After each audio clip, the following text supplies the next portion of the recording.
Apparently, this is an audio to talk about on this very sad day of Saturday. With me here is one of the survivors of the boat that has capsized. We were told that early in the morning or late in the afternoon, the boat, of course, with its skippers and all those that were on that boat, left this place at about what time? At around 4 p.m. Yeah, talk to the world. 4 You're p.m. live on my 4 p.m. we left, and the boat proceeded gently.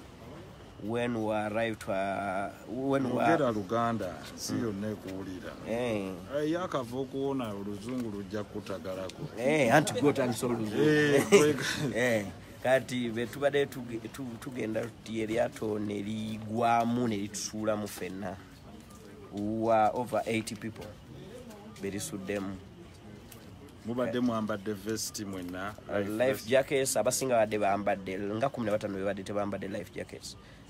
Amanyago Senkers Francis nenze yange najjambuddemu n'enjuwa omuntu nenga gwe tomanyi kuluga yambala life jacket, so nze mbadde sambadde. Nyumiza ensi olugendo bw'otuuse beriguddemu ne litusulamu ffenna.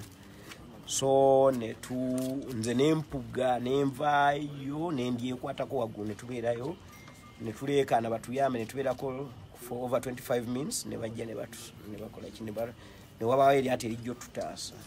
Beritutaasiza ate nayo ne libeera overloaded ne litusuulamu abalala era ne bafa. Kati nempuga paka eddaalo erizze nendyerippako ne lintwala paka ku lukalu.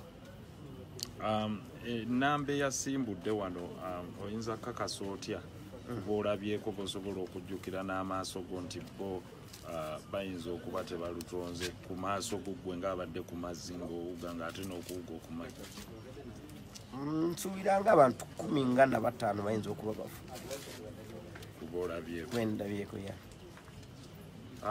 mu kiseera kino tuli wano ku KK beach n'abantu bano bonna be mulaba ab'amawulire emikutu gyonna egy'enjawulo weegiri n'abakuumaddembe ab'enjawulo, era twagala okwebaza Mwami Senkezi nti afunye obuvumu obukomawo. Batono nnyo ku bantu abava okununulwa ku mazzi abasobola okudda, naye ye afunye obuvumu obwo n'aba ng'akomawo. Ne Meya Mulyannyama, meya w'ekitundu kino, naye tuli naye wano, wabula n'abakulembeze ab'enjawulo.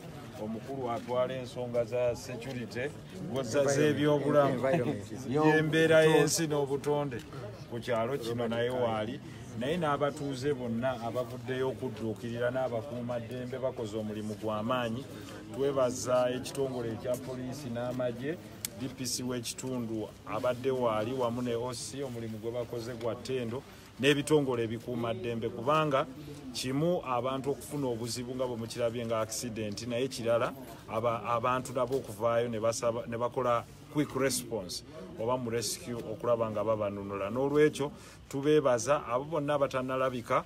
Katusabe Mukama Katonda ow'ekisa ekingi abasaasire babeere nga banunulwa. Ababadde batasobodde, inna lillahi wa inna ilaihi rajiun. Mungu bw'atyo bw'aba ageze.